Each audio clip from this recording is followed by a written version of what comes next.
Saludos, Romer Sárraga, director del Servicio de Atención de Emergencia. Estamos hablando sobre anatomía del sistema nervioso central, líquido cefalorraquídeo principalmente. El líquido cefalorraquídeo tiene una función específica que es nutrir, que es amortiguar los golpes, ¿bien? Los traumas directos, cubrir, bañar el encéfalo. No sé si ustedes han escuchado de que, bueno, van a hacer una punción lumbar, le sacaron el líquido de la columna, es el líquido cefalorraquídeo que se analiza principalmente. Debe ser transparente como agua de roca también. Pasa por el cerebro y por la médula espinal, por el espacio subaracnoideo, los ventrículos cerebrales, ¿sí? Y el conducto epidimario de la médula espinal. Generalmente se producen 1500 cc por día y eso sale entonces que es vertido, y de ahí es donde se reabsorbe luego al torrente sanguíneo. Fíjense que acá en esta imagen, por donde pueden apreciar de que pasa el líquido cefalorraquídeo,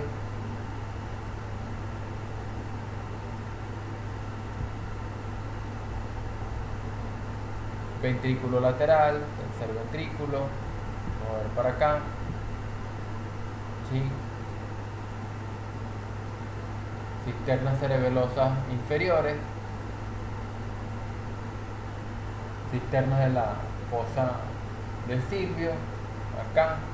Entonces de allí me van a estar entregando líquido cefalorraquídeo. Fíjense que ella discurre por la médula espinal, aquí la ven, fíjense por donde va pasando, el líquido cefalorraquídeo tiene una coloración azulada.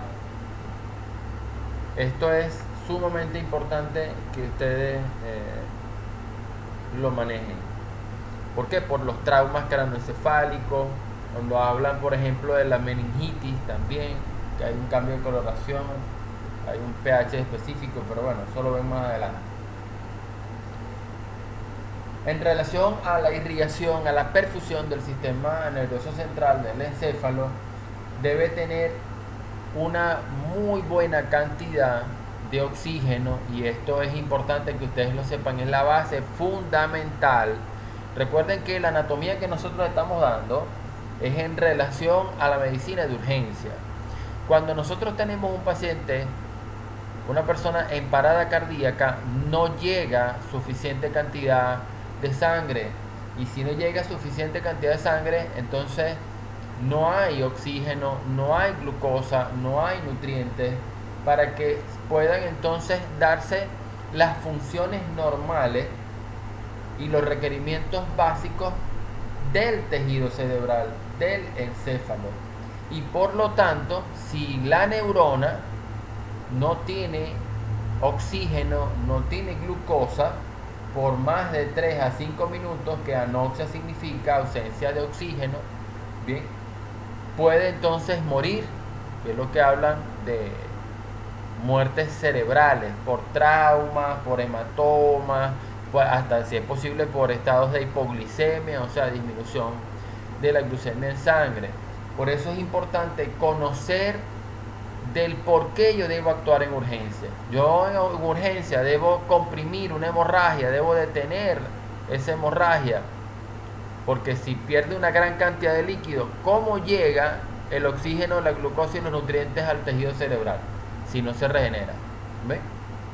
Esto es parte fundamental de lo que nosotros debemos hacer. Si una persona está en asfixia y no resolvemos esa situación rápidamente, ¿qué puede pasar? Que las neuronas mueren por anoxia. Igualmente si está en parada cardíaca, y no solamente el tejido cerebral, el tejido miocárdico, que lo vamos a hablar más adelante. Entonces, bueno, fíjense que el encéfalo tiene una protección que le llegan por varias partes, sangre, esos se llaman colaterales, tiene bastante vascularización para que en el momento de que uno falle, entonces falla esta arteria, bueno, tengo esta lateral, por ejemplo, bien, y así sucesivamente. La irrigación se da es a través la encefálica, se da es a través del polígono de Willis, que es este señor que está acá. Por eso, a medida que nosotros vamos avanzando en edad, vamos teniendo más colaterales. Eso es importante. Por eso es una desventaja que se presente, pero es muy raro que se presente un infarto agudo del miocardio en una persona joven, en el caso del corazón, porque no tiene colaterales suficientes. Fíjense que acá está el polígono de Willis y acá tenemos varias colaterales.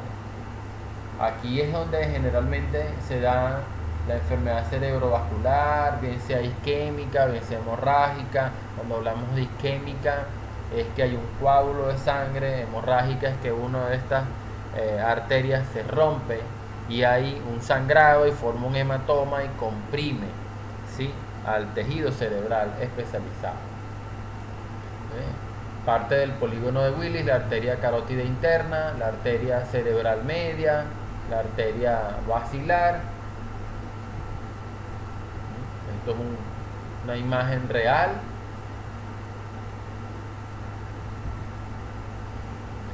El encéfalo, como ya lo hemos conversado, es donde se encuentran en las diversas zonas la memoria, la coordinación de movimiento, el habla, la visión, ¿ok? Y por supuesto está formado por el cerebro, el cerebelo, el bulbo raquídeo, la protuberancia anular y el mesencéfalo. Todo esto está albergado en la bóveda craneal, que lo vimos en osteología. ¿Y quiénes son los que les dan la protección? Fíjense que acá tengo entonces el cerebelo. Mira el color, acá está el cerebelo, hemisferio cerebral, todo esto que está acá, cerebro medio, bulbo raquídeo, está acá, cerebelo, ya lo nombré, la médula espinal, que está acá. Entonces, son los principales. Por ejemplo, ¿dónde está el centro controlador respiratorio? Bien, lo tenemos en el bulbo raquídeo y la protuberancia anular. Pero ¿de qué se encarga el cerebelo? En su mayoría del equilibrio también. Entonces, por eso es que nosotros tenemos que ver que ahí hay funciones voluntarias e involuntarias que llegan al encéfalo a través de entonces unos cordones nerviosos. Eso se analiza y luego entonces se dan las órdenes a diferentes órganos, parte de los sentidos. Pero también, como les comenté ahorita, tenemos la memoria, tenemos la inteligencia.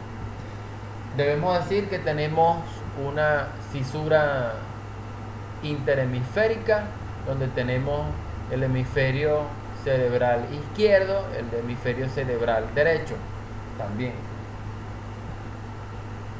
El cerebro entonces está conformado tanto por una fisura, ¿ok?, y surcos. Tenemos principalmente las fisuras de Rolando y de Silvio, las cuales delimitan el cerebro en los siguientes lóbulos: el lóbulo frontal, el lóbulo parietal, el lóbulo temporal y el lóbulo occipital. Esta es la fisura interhemisférica. Tenemos la fisura de Rolando, tenemos la fisura de Silvio acá. Esto no hay mucha complicación. Aquí tenemos el lóbulo frontal, ¿bien?, el lóbulo parietal, tenemos el lóbulo occipital y tenemos el lóbulo temporal. Llevan el mismo nombre de la sustancia ósea. ¿Okay? Por eso nosotros tenemos que ver muy bien cuál es la función de cada uno de ellos.